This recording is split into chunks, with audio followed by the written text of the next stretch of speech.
기도하겠습니다. 살아계신 아버지 하나님 감사합니다. 하나님의 말씀을 사모합니다. 하나님의 말씀이 내 귀에 들려지고 그 말씀이 깨달아지며 이해되어지길 원합니다. 이 말씀이 역사하여서 우리가 그 하나님의 말씀에 반응하고 우리의 삶이 변화되어지며 하나님의 나라가 성취되어지고 이루어지며 하나님의 자녀답게 당당하게 걸어갈 수 있도록 이 풍랑 많은 세상 가운데 오로지 주께서 말씀하시는 그 말씀을 청종하고 그 음성을, 목자의 음성을 듣고 가는 어린 양처럼 우리가 하나님의 말씀을 따라가오니 주께서 그 말씀대로 우리를 선히 인도하시고 끝까지 붙들어 주옵소서. 말씀하시는 주님을 영광 돌립니다. 주님, 이 시간에도 우리에게 그 말씀을 깨닫게 해 주옵소서. 구주 예수 그리스도의 이름으로 간절히 기도 올리옵나이다. 아멘. 아멘. 여러분 반갑습니다. 오늘 우리가 함께 나눌 말씀은 느헤미야 8장의 말씀입니다. 느헤미야 8장부터 10장까지는 느헤미야는 사라져버리고 그동안 뜸했던 우리가 어디 갔을까라고 싶었던 학사 겸 제사장인 에스라가 다시 등장하면서 그의 해야 될 사역들을 말씀으로 가르치게 되는 장면입니다. 아주 극적인 장면입니다. 그리고 이 장면을 통해서 하나님의 말씀이 낭독되어지죠. 그리고 그 말씀이 가슴을 치게 되어지고 그 말씀의 결과로 실제적으로 삶이 변화되어지는, 그러면서 나중에는요 언약이 새롭게 갱신되어지는 장면이 느헤미야 8장부터 10장까지의 장면이 됩니다. 그리고 우리가 지난번 추수감사절 또 봤던 것처럼 오늘은 여호와의 성일이다 라고 말하는데 그 일곱째 달의 중요한 의미 또한 우리가 함께 상고해 보도록 하겠습니다. 오늘은 이 말씀을 한 절씩 읽어가면서 전체적인 내용을 붙잡고 그리고 그 주제에 대해서 한번 살펴보도록 하겠습니다. 여러분 1절을 보겠습니다. 이스라엘 자손이 자기들의 성읍에 거주하였더니 일곱째 달에 이르러 모든 백성이 일제히 수물 앞 광장에 모였다고 말합니다. 여러분 지금이 어떤 장면이냐면 52일 만에 성벽이 완공이 됐어요. 성벽은 완공됐는데 이제 어떻게 되냐면 각자가 다시금 돌아가 버린 겁니다. 하나님의 사역이 있고 일이 있어서 집중해서 모였는데 늘 그렇게 긴장만 하고 살 수는 없지 않습니까? 그래서 그 일을 마치고 흩어졌어요. 결국은 우리는 일상으로 돌아갑니다. 오늘 우리가 주일날 모였지 않습니까? 말씀도 듣고 찬양도 합니다. 여러분 옷도 갖추어 입고 여러분의 맡은 역할들도 식사도 하고 또 말씀도 나누고 찬양도 하고 반주도 합니다. 근데 월요일부터는 우린 또 일상으로 돌아갑니다. 그렇게 삽니다. 그렇게 살다가 다시 또 모여야 될 날이 있었는데 그날이 어느 날이냐면 일곱째 달의 첫날이었습니다. 여러분 일곱째 달이 어느 날이냐면 바로 일곱째 달 첫날부터 나팔절이 있어요. 그리고 대속죄일이 있어요. 그리고 수장절이 있습니다. 자, 이 말이 뭐냐면 우리가 말하는 이제 우리 2024년 마무리하지 않습니까? 조금 있으면 2025년 시작하잖아요. 이스라엘에게 있어서 신년이 언제냐면 바로 이때입니다.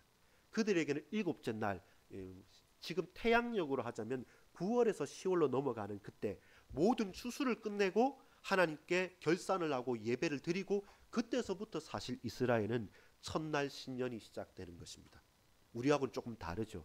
마찬가지로 그러나 이스라엘에게 있어서 성벽도 완공 다 했고 끝났고 이제 각자의 처소로 각자의 지파대로 돌아갔다가 그들이 오라고 해서 모인 것이 아니라 모두가 일제히 일어났다라는 말은 뭐냐면 과거의 개혁 성경에 보면 한 사람처럼 일어났다는 겁니다. 마음이 나눠져서 나는 가기 싫다, 나는 가겠다, 나는 어디로 간다, 너는 저기로 가라 이렇게 말하지 않고 이들에게 여러분 우리 다음에 신정이든 구정이든 어떻게 됩니까? 그때 되면 고향으로 갑니다. 부모님도 뵙게 되죠. 그거는 막는 게 아니라 신자 불신자를 떠나서 뭔가 마무리를 하고 새롭게 시작할 때는 나의 가장 본향, 가장 기초 있는 곳에서부터 시작하겠죠. 그것처럼 이스라엘에게 있어서 모든 게 완공이 되는 때입니다. 성전도 완공됐습니다. 사람들도 돌아왔습니다. 놀라울 정도로 이제는 성벽까지 완공을 하고 돌아갔는데 근데도 아직 채워지지 않는 것이 있습니다. 그게 뭡니까? 바로 그 채워지지 않는 것을 채워야만 성벽이 제대로 서고 성도가 제대로 성도로 살아갈 수 있고 성전의 역할을 감당할 수 있습니다. 그 채워야 될 것이 무엇이겠습니까? 그것이 하나님의 말씀입니다. 성도에게 하나님이 없으면 그가 어떻게 거룩한 사람입니까? 성전에 하나님의 말씀과 하나님의 언약이 없으면 그것이 어떻게 건물이지 성전일 수가 있겠습니까? 왜 성벽으로 보호합니까? 하나님의 말씀이 신실하게 선포되어지고 그 말씀을 믿고 살기 위해서 성벽이 필요한 것이지, 그와 세상과 똑같이 말씀과 상관없는 사람들이 산다면 과연 성문과 성벽이 필요 있을까요? 없죠. 그래서 일곱째 달 누가 오라 말라 하지 않았는데 그들에게 있어서 하나같이 한 사람처럼 일제히 일어나서 그들이 다시금 모인 것입니다. 다시금 모여서 학사 에스라에게 요청을 하는 겁니다. 모세의 율법을 낭독해 주십시오. 우리에게 가르쳐 주십시오. 이것은 성도로서의 의무이면서 축복인 것이죠. 우리가 한 사람처럼 일제히 일어나서 하나님 앞에 나올 수 있는 하나의 유일한 이유는 말씀하시는 하나님께서 말씀하시고 들을 길을 열고 성도로서 나는 그 말씀을 듣겠다는 마음의 중심으로 오늘 우리가 이 자리에 왔고 이스라엘 백성도 그와 같았습니다. 여러분, 수문 앞 광장이 어디냐면 이렇게 성벽이 쌓였지 않습니까? 살짝 들어간 이게 남동쪽에 수문 앞 광장이 있었는데 거기는 좀 넓습니다. 그 수문 말 그대로 물이 왔다 갔다 하는 것이죠. 그래서 수문 앞에 가까이에는 흐르는 샘이 있고 그곳은 좀 뻥 띄어져 있습니다. 뻥 띄어져 있는데 이게 의미가 있어요. 성전 안으로 들어간다면 아이들 들어갈 수 있습니까? 없습니까? 아이들의 뜰에는 들어가죠.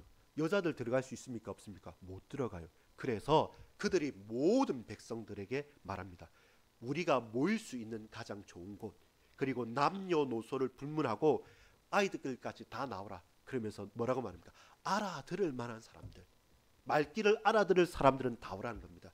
신분, 기천, 뭐 이렇다 저렇다 다 중요한 것이 아니고 정말 우리의 마음이, 우리의 중심이, 우리의 귀가, 우리의 자세가 하나님 말씀의 사모함으로 알아들을 자다. 그러면 남녀노소를 불문하고 이방인들까지, 함께 사는 자들까지 다 나와서 그들에게, 그들이 모이기 편한 곳, 모두가 함께 있기 좋은 수문 앞 광장에서 그들 다 모아놓고 그들이 나왔고 학사에스라도 나아간 것입니다. 그러면서 가져오라라고 했는데 그 말씀 뭡니까? 모세의 율법이었어요. 사실 이전까지는 여기에 관심이 없었어요. 성전을 재건하면서 거기에서 찾았단 말이에요. 거기에 있었음에도 누구 한 사람도 하나님의 말씀에 대한 가치와 이유가 없었는데 이제 드디어 그들이 성전과 성벽과 성도들이 돌아오니까 우리에게 필요한 것, 우리의 껍데기가 아니라 우리 중심을 채워서 우리를 뜨겁게 할 수 있는 원동력이 되고 가장 힘이 되어질 수 있는, 불꽃이 되어질 수 있는 게 뭐냐? 모세의 율법입니다. 가지고 와서 우리에게 말씀해 주옵소서 해서 2절 3절을 똑같이 회중 앞에 곧 남자나 여자나 알아들을 만한 모든 사람 앞에, 3절에도 남자나 여자나 알아들을 만한 모든 사람 앞에, 그러면서 좀 재밌게 3절 하반절에 보면 이렇습니다. 뭇 백성이 그 율법책에 귀를 기울이는데, 이게 한글로는 맞죠? 뭇 백성이, 많은 사람, 모든 백성들이 그 율법책에 귀를 기울인 데서 사람, 내가 주체지 않습니까? 주어지 않습니까? 근데 히브리 말로 보면 그 사람들의 귀가 율법책에 기울였다는 겁니다. 쉽게 말해서 이런 겁니다. 거기는 사람이 잘 들어야 된다 이 말인데 그게 아니라 그 사람의 귀가 율법책에 달라붙었다 이렇게 표현하는 겁니다. 그 이스라엘에게 입장에서는 사람보다 사람이 듣는 귀가 더 주어 형태로 표현이 됩니다. 귀가 율법책에 탁 달라붙은 겁니다. 그만큼 이 말씀 말고는 다른 것이 아니라 우리가 더욱더 집중하고 청정할 수 있도록 내 귀가, 이 귀가 알아서라도 말씀 앞에 딱 달라붙어서 그 말씀에 주목할 수 있도록 남녀노소와 상관없이 모든 알아들을 만한 사람이, 저와 여러분, 우리가 어리고 우리가 어떻다, 초신자다, 아니면 내가 나이가 많다, 내가 기존 신자다, 상관없습니다. 우리의 귀가 다른 사람의 말에 청종하고 세상과 귀가 달라붙은 게 아니라 하나님의 말씀에 우리 귀가 딱 달라붙어서 그 말씀을 청종하게 된다면 그 말씀은 내게 들려져요. 들려진 말씀이 내게 믿어져요. 이 머리에서 귀에서 가슴까지가 불과 한 뼘 조금 더 넘는 거리지만 그게 들려져도 안 믿어지는 사람이 너무나도 많습니다. 한 귀로 들어왔다가 한 귀로 나가는 사람이 너무 많습니다. 우리의 현실 인식과 우리가 바라보는 것이 너무 차이가 나기도 합니다. 그런데 한 사람처럼 우리가 일어나서 우리의 귀가 그 말씀에 달라붙어서 그 말씀 자체가 내게 서라운드처럼 이 귀로 들어와서 저 귀로 나가는 것이 아니라 내 머릿속에 이해가 되어지고 내 입술로 고백이 되어지고 그 말씀이 내 눈으로 볼 만큼 생생해지고 그 말씀을 들려줘서 내 가슴에 다가왔을 때 그 말씀 때문에 내가 눈물을 터뜨릴 수 있을 만큼 말씀이 내게 힘이 되어지는 것이죠. 그것이 바로 이 백성들의 복된 응답이었습니다. 무엇이 응답입니까? 말씀이 들려지는 것. 무엇이 축복입니까? 그 말씀이 믿어지는 것. 뭐가 힘입니까? 그 말씀 붙잡고 그 말씀에 반응하고 그 말씀을 실천할 수 있는 것. 그게 믿음이고 용기고 힘이 되는 것이죠. 이렇게 하나님의 말씀을 사모하여 그들이 모였습니다. 4절부터 보면 이제 학사 에스라가 어떻게 했냐면 이런 나무 강대상을 쫙 이렇게 펼쳤습니다. 화려한 것도 아니고 사람들이 많이 몰려들지 않습니까? 성전 안에는 남자들만 딱 들어오면 되는데 이제는 여자들도 아이들도 누구든지 사모하여서 나왔단 말입니다. 와서 너무 사람이 많으니까 이런 넓은 그냥 교탁보다는 넓은 이제 짝대기로 만든 겁니다. 나무상을 만들고 거기서 학사 에스라만 있었던 게 아니라 아까 우리 이름 읽을 때 어려웠던 거 있지 않습니까? 왼편에 쫙 쓰고요. 오른편에 쫙 씁니다. 그러면서 그 레위인들이 했던 역할이 뭐냐면 말씀을 깨닫게 해주는 겁니다. 말씀을 이해하게 해주는 겁니다. 말씀은 여러분 우리가 실수하거나 약한 게 있는데요. 그게 뭐냐면 말씀을 통으로 그대로 받아들이는 것이 처음에는 중요하지만 거기에서 머물러 버리면 우리가 오해할 수가 있습니다. 이해를 해야 되는데 오해를 할 수 있습니다. 그 말이 뭐냐면 보세요. 하나님은 사랑이시다. 아멘이지 않습니까? 근데 하나님은 사랑이기 때문에 내가 죄를 지어도 하나님은 사랑이시다. 누가 잘못된 일을 우상숭배를 해도 하나님은 사랑이시니까 틀린 말은 아니지만 괜찮다는. 근데 하나님이 사랑이시다는 그 말씀의 의미가 뭐고 가치가 뭐고 그게 내 현장에 어떤 의미가 있고 그걸 질문하고 고백하고 삶을 살아가는 가운데 계속 부딪히면서 확인을 하면 거기에 대한 하나하나 구체적인 응답들이 나오는데 그거에 대해서 침묵하거나 거기에 대해서 자세하게 분명하게 그 말씀을 사모하지 않으면 그냥 아전인수라는 거죠. 내가 하고 싶은 대로 이해하게 되기 때문에 그에 대해서는 오해를 하게 돼요. 자, 또 중요한 문제는 뭐였냐면 이 당시에 느헤미야와 에스라가 백성들을 데리고 왔지만 이 이스라엘에서 태어나지 않은 사람들이 90% 이상이었죠. 이제 1차, 2차, 3차로 귀환을 외웠지만 3차 귀환에서는 한 명도 태어나지 않은 사람들이었을 겁니다. 그러면 그 사람들의 공용어는 뭡니까? 자, 여러분 미국에 1.5세로 2세로 가서 태어나서 거기서 자라서 생활을 하다가 한국으로 오면 우리 막 그러잖아요. 막 영어 바다 발음 나누면서 이렇게 하고 그것처럼 이들조차도 그 율법의 말씀을 낭독할 때 무슨 말인지 몰라요. 통역이 필요한 거죠. 그래서 깨닫다는 말은 두 가지입니다. 하나는 이해시킨다는 말과 똑같이 통역하다는 말과 같이 있는 겁니다. 그래서 레인들이 앞에 옆으로 쫙 펼쳐서 한 겁니다. 한 사람의 대단한 사람이 멋있게 말을 잘한다고 해서 하는 게 아니라 에스라는 에스라의 역할을 하는 거죠.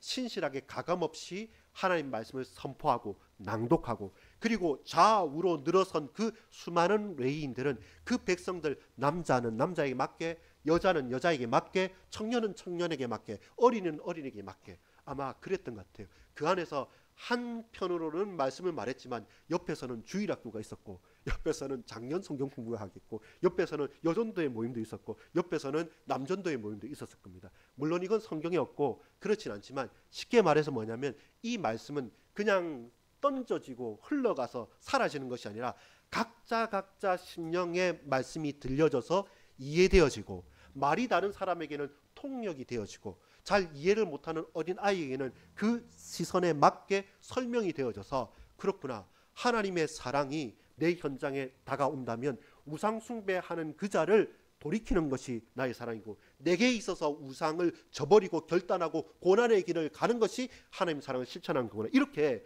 구체적으로 이해가 되어지고 깨달아지는 것이죠. 그렇게까지 가지 않으면 말씀이 우리에게 겉돌게 되어지는 거죠. 그렇게 한 사람 한 사람을 다 말로 또한 이해할 수 있도록 깨달을 수 있도록 통역할 수 있도록 그들에게 나왔다는 겁니다. 그러면 우리는 어떤 역할이겠습니까? 저와 여러분은 또 다른 좌편에 선 레위 한 사람, 우편에 선 레위 한 사람처럼 나와 나의 친구와 나와 나의 자녀들이 말씀은 듣지만 모른다. 그러면 내가 이해하고 다시금 설명하고, 그들이 모른다. 그러면 통역하는 역할이 우리가 먼저 부름받은 저와 역할이겠죠. 우리가 그렇게 구체적으로 세밀하게 말씀을 사모하고 이해해 나가야 되겠죠. 이것이 계속적으로 4절, 5절, 6절, 7절로 가는 겁니다. 그런 가운데 자세입니다. 잘 이해가 안 될 때도 있고요. 통역을 하지 않으면 잘 못 들을 때도 있습니다. 근데 이 백성이 달랐어요.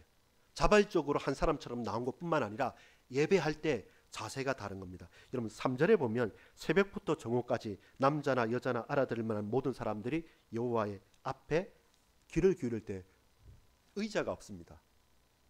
그러면 새벽부터 정오까지는 6시간, 장작 6시간. 6분 아닙니다. 60분, 1시간도 아닙니다. 이 서서 그냥 듣는 겁니다. 다리도 아플 수 있고 줄이도 틀릴 수 있고 지루할 수 있는데, 근데 이들에게는 압도적인 은혜가 임하니까 이게 지루할, 이게 다리가 아플, 뭔가 핑계 댈 수 없을 만큼 그 말씀을 알아들을 모든 사람에게는 전율이 생기는 것이죠. 감동이 오는 것이죠. 여러분 우리가 집중할 때 어떻게 합니까? 여러분 보세요. 자세를 이렇게 있다가 점점 뒤로 넘어갔고 이렇게 누우면, 넷플릭스 보는 자세입니다. 이렇게 보는 자세가 그냥 이렇게 누워 있다가 점점 앞으로 가가지고 딱 주목하는 건 뭡니까? 내가 진지하게 깨어 있을 때는 점점 앞으로 쏠리는 겁니다. 근데 내가 긴장이 풀어지고 느슨해지면 점점 뒤로 누워서 서면 앉고 싶고, 앉으면 눕고 싶고, 누우면 자고 싶은 거죠. 자세가 이들에게는 6시간 동안 딱 서 있었죠. 그러면서 여러분 보십시오. 5절 6절에 5절 에스라가 모든 백성 위에 서서, 에스라도 섰고 그들 목전에 책을 펴니 책을 펼 때에 모든 백성이 일어서니라. 이것이 자세입니다. 하나님의 말씀이 우리에게 펼쳐질 때 그들이 일어선 겁니다. 사실 에스라처럼 하자 우리 다 일어서야 돼요. 일어서서 예배하고 말씀 드려야 되는데 그렇습니다. 말씀이 내 앞에 다가올 때 우리는 자세를 바르게 하고 옷 매무새를 갖추고 그리고 일어서는 겁니다. 왜 그렇습니까? 벌떡 일어나는 거죠. 주목되어질 때, 가치가 있을 때, 어떤 것을 그만두고 새로 시작할 때 우리는 자세를 바르게 하고 벌떡 일어서는 겁니다. 여러분 말씀 앞에 일어서십시오. 우리 배고플 때 치킨 오면 왔다 이러면 각자 여기다 확 튀어나오거든요. 다 일어서는데 우리가 먹고 마시고 뭔가를 기쁨, 택배만 내가 원하던 것만 와도 택배 왔냐면 빨리 나가서 싹 들고 오고, 또 누가 배달만 와도 내가 하고 싶은 것은 주목하지 않습니까? 그게 아니라 하나님의 말씀이 내 눈앞에서 펼쳐질 때 저와 여러분의 자세는 벌떡 일어서는 겁니다. 벌떡 일어서서 그 말씀을 주목하는 겁니다. 왜냐하면 내 삶의 최우선순위이기 때문에 그렇습니다. 그 최우선순위로 하나님 말씀 앞에 일어선 그들에게 하나님께서 제사장들과 학사 에스라와 그 동역자들 통해서 그 말씀이 깨달아지게, 그 말씀이 이해되어지게, 그 말씀이 내게 삶의 변화가 되어지게 역사하신다는 거죠. 우리는 그 자세를 갖추고 그 말씀을 받아들이십시오. 6절에 보면 에스라가 위대하신 하나님 여호와를 송축하며 모든 백성이 손을 들고 아멘 아멘 하고 응답하고, 이것이 말씀에 대한 자세고 반응입니다. 손을 든다는 것은 항복하는 것이죠. 보세요. 벌떡 일어났어요. 그 다음 뭐냐면 손을 들었어요. 그리고 입이 열립니다. 아멘 아멘, 내가 믿습니다, 내가 그렇게 되기를 원합니다 라는 고백이 에이멘 아멘이라는 거죠. 하나님 말씀이 펼쳐졌을 때 거기에 주목하여 일어났어요. 그리고 그 말씀이 선포되어졌을 때 그 말씀을 나는 믿는다, 그 말씀이 정말로 맞다, 그 말씀이 내게 이루어지길 원한다 라고 하면서 손을 들고 아멘 아멘 응답하고 고백을 하는 거죠. 그러면 그 말씀이 내게 들려지는 것뿐만 아니라 내 입술에 고백이 되어지고 아멘 아멘 하는 우리의 심령의 고백을 통해서 실제로 그 말씀이 나와 우리의 현장과 가정에 성취가 되어지는 것이죠. 성취가 되어지는 것이죠. 왜 그렇습니까? 말씀이 이해됐기 때문에, 말씀이 깨달아졌기 때문에. 그냥 퉁 해서 예수 그리스도 모든 문제 해결자 하나님의 사랑이니까 다가 아니라 그 하나하나의 말씀이 얼마나 내 삶의 하나하나의 모든 사건마다 구체적이고 분명하고 사실적으로 내 가슴을 치냐 말입니다. 그러면 내가 바뀔 수밖에 없고 내가 깨달을 수밖에 없고 우리가 그 말씀을 붙들고 살아갈 수밖에 없는 것이죠. 손을 들고 아멘 아멘 응답하고 몸을 굽혀 얼굴을 땅에 대고 여호와께 경배하니라. 사실 이렇게까지는 안 해요. 우리가 기쁜 일만 있어도 뭐 주목하고 뛰어가서 막 반갑다고 얼싸 안고 있는데, 근데 이것은 뭡니까? 하나님께 완전히 순복한다는 것입니다. 엎드린다는 겁니다. 결국 최고의 자세와 반응이 여기까지입니다. 우리가 원하고 기뻐하고 내 귀에 듣기 좋고 내가 바라는 말뿐만 아니라 내가 주저하고 싫어하고 찔림이 되고 어려운 그 말까지 순복하고 납작 엎드리는 겁니다. 그게 하나님의 경배입니다. 우리의 예배는 뭐냐면 하나님 앞에 나와서 일어서는 것입니다. 우리 예배는 그 말씀을 이해하고 손을 들고 아멘이라고 말씀으로 받는 겁니다. 그리고 최종적으로 우리의 예배는 뭐냐면 그 앞에 온전히 엎드려서 모든 걸 항복하고 하나님만을 경배하는 겁니다. 그때 우리는 말씀의 사람이 되어지고 그 말씀이 저와 여러분을 붙들고 우리의 생각과 마음을 뒤흔들면서 우리를 실제로 변화시키는 자리로 잡아 끌어가는 겁니다. 그 말씀의 매임을 받아야 됩니다. 처음에는 우리가 말씀 막 읽잖아요. 이해합니다. 기쁩니다. 좋습니다. 힘이 됩니다. 근데 나중에는 이 말씀에 목이 메어서 저와 여러분이 내가 아무리 타락하려고 내가 아무리 흔들리려고 해도 그 말씀이 내게 인처럼 바뀌어서 내 삶을 컨트롤하는 겁니다. 그 말씀에 사로잡힌 사람이 되는 거죠. 그 말씀에 순종하는 사람이 되고 그 말씀에 항복하는 사람이 됩니다. 그것이 오늘 저와 여러분의 예배입니다. 질문합니다. 여러분 말씀에 사로잡혔습니까? 저에게도 고백합니다. 나는 말씀이 내게 주인이 되는가? 이들이 모든 백성들이 그 말귀를 알아들었던 어린이들도 바로 이와 같이 엎드리게 되는 것입니다. 여러분 그 가운데 8절에 보면 하나님의 율법책을 낭독하고 그 뜻을 해석하여 백성에게 그 낭독하는 것을 다 깨닫게 하니. 9절 10절 읽어보겠습니다. 시작. 백성이 율법의 말씀을 듣고 다 우는시라. 총독 느헤미야와 제사장 겸 학사 에스라와 백성을 가르치는 레위 사람들이 모든 백성에게 이르기를 오늘은 너희 하나님의 여호와의 성일이니 슬퍼하지 말며 울지 말라 하고, 느헤미야가 또 그들에게 이르기를 너희는 가서 살찐 것을 먹고 단 것을 마시되 준비하지 못한 자에게 나누어 주라.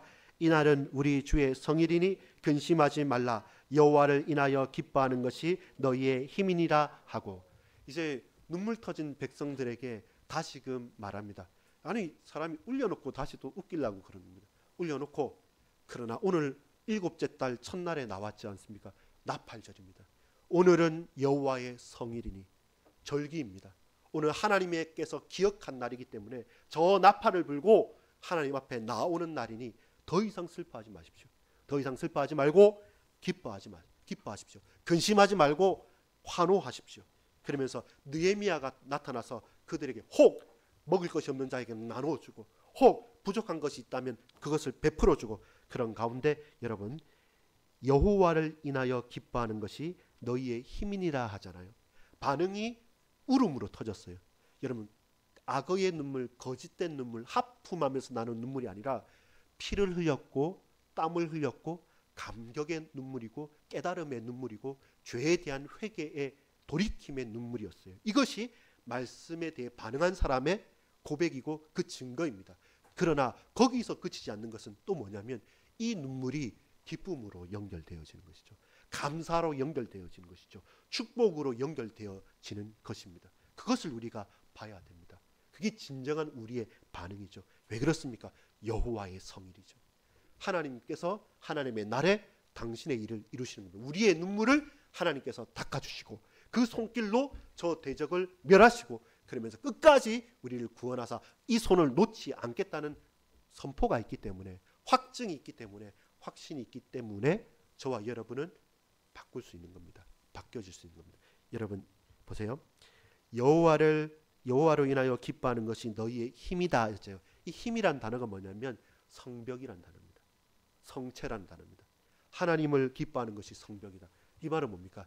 이제 말씀이 채워지니까 우리가 쌓았던 성벽이 아니라 하나님의 말씀을 사모하고 그 말씀을 이해하고 그 말씀을 반응하는 사람들이 나오니까 이제 너희가 여호와로 기뻐하느냐? 여호와를 기뻐하면 여호와께서 힘을 주신다. 여호와를 기뻐하면 너희의 피난처가 되신다. 여호와를 기뻐하는 것이 진짜 성벽이다. 이렇게 말하는 거예요. 하나님께 반응하는 우리의 고백이 피난처가 되는 겁니다. 건물, 성벽 좋습니다. 그러나 마지막으로 채워야 될 것은 하나님의 말씀입니다. 우리 화면 보겠습니다. 그 앞에 한번 보겠습니다. 예, 더 앞으로 쭉쭉 맨 처음으로 가십시오. 예. 기도라고 할 때 느헤미야의 기도는 뭐가 달랐었죠? 술 맡은 관원장이 되기 위한 기도가 아니었습니다. 목적을 위한 기도가 아니라 그 목적을 수단으로 바꿔버리는 기도였습니다. 모든 사람은 술 맡은 관원장이 되기 위해서, 총리가 되기 위해서 기도하지만 느헤미야는 총리가 돼서 그걸 가감없이 탁 던져버릴 수 있도록 하나님이 어떤 분이시고 우리의 죄가 얼마나 크고 그 가운데 나는 돌이키며 하나님을 찬양하고 우리에게 약속하신 언약의 말씀을 붙들고 그는 기도하는 사람이었기 때문에 수단과 목적을 바꿀 수 있었습니다. 다음에 그러면서 그 백성들은 이제 어떻게 했습니까? 그 전까지 지지부진했던 그 백성들은 한편에서는 어떻게 합니까? 삽을 들고 한편에서는 창을 들고 그 두 가지를 들고 도저히 이루기 힘든 일들을 해내게 되겠죠. 보호해야 될 것이 있고 공격해야 될 것이 있습니다. 우리가 던져버려야 될 것이 있고 붙잡아야 될 것이 있습니다.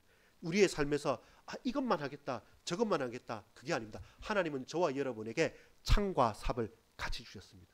그 속에서 지난주 무엇입니까? 성벽이 완공되고 나서도 빛이 있고 그림자가 있는 겁니다. 우리가 응답받으면 다 잘 되어질 거라 생각하지만 아니면 항상 우리에게는 대적이 있고요. 항상 우리에게는 응답이 같이 있어요. 이 빛과 어둠 속에서 우리는 늘 걸어가고 있기 때문에 저와 여러분이 항상 깨어서 주님 앞으로 나가는 것입니다. 자, 오늘 질문은 뭡니까? 다음, 네. 무엇이 나의 삶을 진정으로 변화시키는가? 내 삶을 변화시키는 것은 대통령 자리가 아닙니다. 내 삶을 변화시키는 것은 우리의 직분이 아닙니다. 우리의 삶을 실제로 변화시키는 것은 돈도 아닙니다. 지위도 아닙니다. 명예도 아닙니다. 진정으로 내 삶을, 인간의 삶을 변화시키는 것은 무엇입니까? 하나님의 말씀입니다. 우리를 보호하는 것도 우리가 쌓았던 성벽이 아니라 여호와를 기뻐하는 것이 나의 성벽이 된다. 나의 힘이 된다고 말씀하셨죠. 진정한 변화는 어디에서 옵니까? 다음 화면 주겠습니다. 우리 아까 5절, 6절 읽었죠. 무엇입니까? 목전에서 일어선다. 일어서서 두 팔을 벌려서 아멘, 아멘이라고 고백한다. 그러면서 진정으로 어디까지죠? 납작 엎드려서 내 모든 것을 엎드리고 하나님을 경배하는 것까지. 그것이 진정으로 우리의 반응이고 우리의 고백이 됩니다. 다음 장면요. 예. 그러면서 우리가 근본 같이 읽었던 9절, 10절 말씀처럼 진정한 반응은 뭡니까? 눈물이 있는 것입니다. 그러나 그 눈물로 그치는 것이 아니라 우리가 하나님 앞에 눈물로 반응할 때 그 눈물을 닦아주시는 분은 내 부모도 내 형제도 내 친척도 아니라 여호와 하나님이신 겁니다.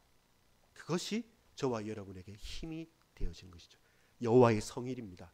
여러분 하나님 앞에 이 시간 예배로 나왔습니다. 주저하지 마십시오. 울지 마십시오. 흔들리거나 두려워하지 마십시오. 하나님께서 우리 눈물을 닦으시며 당신의 뜻을 이루실 것입니다. 다음 한번 주십시오.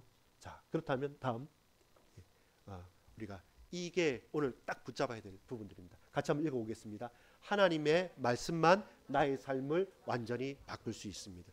우리 질문했죠.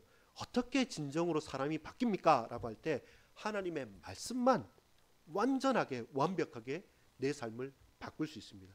그래서 세 가지 오늘 말씀드렸습니다. 1절부터 3절, 4절부터 8절, 9절부터 12절까지 무엇입니까? 첫 번째는 하나님의 말씀을 사랑하라, 사모하라. 그것이 첫 번째입니다. 하나님의 말씀을 사모하고 간절함과 그 목마름, 갈급함이 없다면 우리는 어떻게 살아갈 수 없습니다. 두 번째는 뭐였습니까? 하나님의 말씀을 이해하라는 겁니다. 통역이 필요한 사람은 통역을 하고 깨달음이 필요한 사람은 깨달음을 합니다. 저와 여러분이 그의 역할이죠. 저도 여러분도 우리 부모도 먼저 된 자도 그와 같은 역할이죠. 어떻게 하면 이 간절함, 주보에 제가 놨던 건 목마름과 배고픔을 가진 거죠. 이 말씀에 대한 사모함과 이 어떻게든 알고 싶은 이 목마름, 갈급함과 사모함을 가지고 우리 자녀들에게, 내 개인에게 이해하고 오해하지 않고 정말로 고백할 수 있을까? 이 말씀이 어떻게 답이 되어질까? 저와 여러분 현장에 어떻게 하나하나 구체화되어질까? 그러면서 우리 자세들이요 달라지게 되는 것입니다. 그럴 때 저와 여러분은 진정으로 하나님 말씀에 반응할 수 있습니다. 여러분 오늘 한 주간을 살아가면서 하나님 말씀에 반응하십시오. 어떤 사람은 말씀을 묵상할 수도 있을 겁니다. 나 하루에 한 장씩 읽어보겠다. 아니면 암송도 할 수 있겠죠. 적어도 내게 들려져야 되니까요. 혹은 메시지를 다시 한번 또 들어보거나 묵상해 볼 수 있겠죠. 그리고 토요일 날쯤에는 이걸 한번 기록해 볼 수도 있겠죠. 그러면서 저와 여러분에게 하나님, 나는 왜 눈물이 없습니까? 나는 왜 반응하지 않습니까? 나는 왜 두 손을 들고 아멘하지 않고 난 항상 불순종합니까? 나는 더 이상 이 죄를 벗어버려야 되는데 아직까지 말씀보다는 이 죄악된 것이 더 사모하고 내 마음에 와닿습니까? 주님, 나를 변화시켜 주십시오. 하나님 말씀을 이해하길 원합니다. 깨닫길 원합니다. 말씀을 사모할 수 있는 마음을 내 자녀들에게, 나에게, 우리 모든 성도들에게 허락해 주십시오. 그게 저희의 기도 제목이 되어야 되고 여러분의 기도 제목이 되어야 합니다. 왜냐하면 사람은 그때만 변하니까. 나는, 저와 여러분은 말씀이 내게 왈 때만, 말씀이 내게 들려질 때만, 믿어질 때만, 고백되어질 때만 변하지, 그렇지 않은 경우에는 신용만 하는 것이지 정말로 사람은 변하지 않습니다. 안 변합니다. 그와 같습니다. 그래서 말씀이 들려지고 그 말씀에 반응할 수 있도록 하나님, 나를 완벽하게 변화시켜 주옵소서. 그것이 오늘 우리의 고백입니다. 이번 한 주간 여러분 말씀에 반응하십시오. 그 말씀을 두루뭉실하지 않고 정말로 이해해 보십시오. 사모하십시오. 찾으십시오. 하나님 외면치 않으시고 여러분의 귀 속에 들려주실 겁니다. 그 말씀이 내 귀에 딱 달라붙어 있다면 다른 것 이전에 먼저 우선순위 있게 내게 들려질 것입니다. 그 말씀을 사랑하고 그 말씀을 이해하고 그 말씀 붙들고 그 말씀으로 울고 웃고 기뻐하는 것, 여호와로 기뻐하는 것이 너희의 힘이니라. 우리의 피난처가, 우리의 성벽이 돌로 쌓는 것이 아니라 말씀으로 쌓는 우리의 힘이 되어지기를 소망합니다. 기도하겠습니다. 살아계신 아버지 하나님, 감사합니다. 하나님을 사모합니다. 그 말씀이 들려지고 깨달아지고 믿어지게 하옵소서. 그 말씀을 이해하길 소망합니다. 주의 성령 진리의 영께서 깨닫게 하여 주옵소서. 이제 그 말씀에 눈물로 반응합니다. 그 말씀에 무릎으로 반응합니다. 그 말씀을 두 손에 붙잡고 반응하오니 주여, 당신의 손길로 우리의 현장에 나에게 역사하옵소서. 믿고 감사드립니다. 예수 그리스도 이름으로 간절히 기도 올리옵나이다. 아멘. 찬송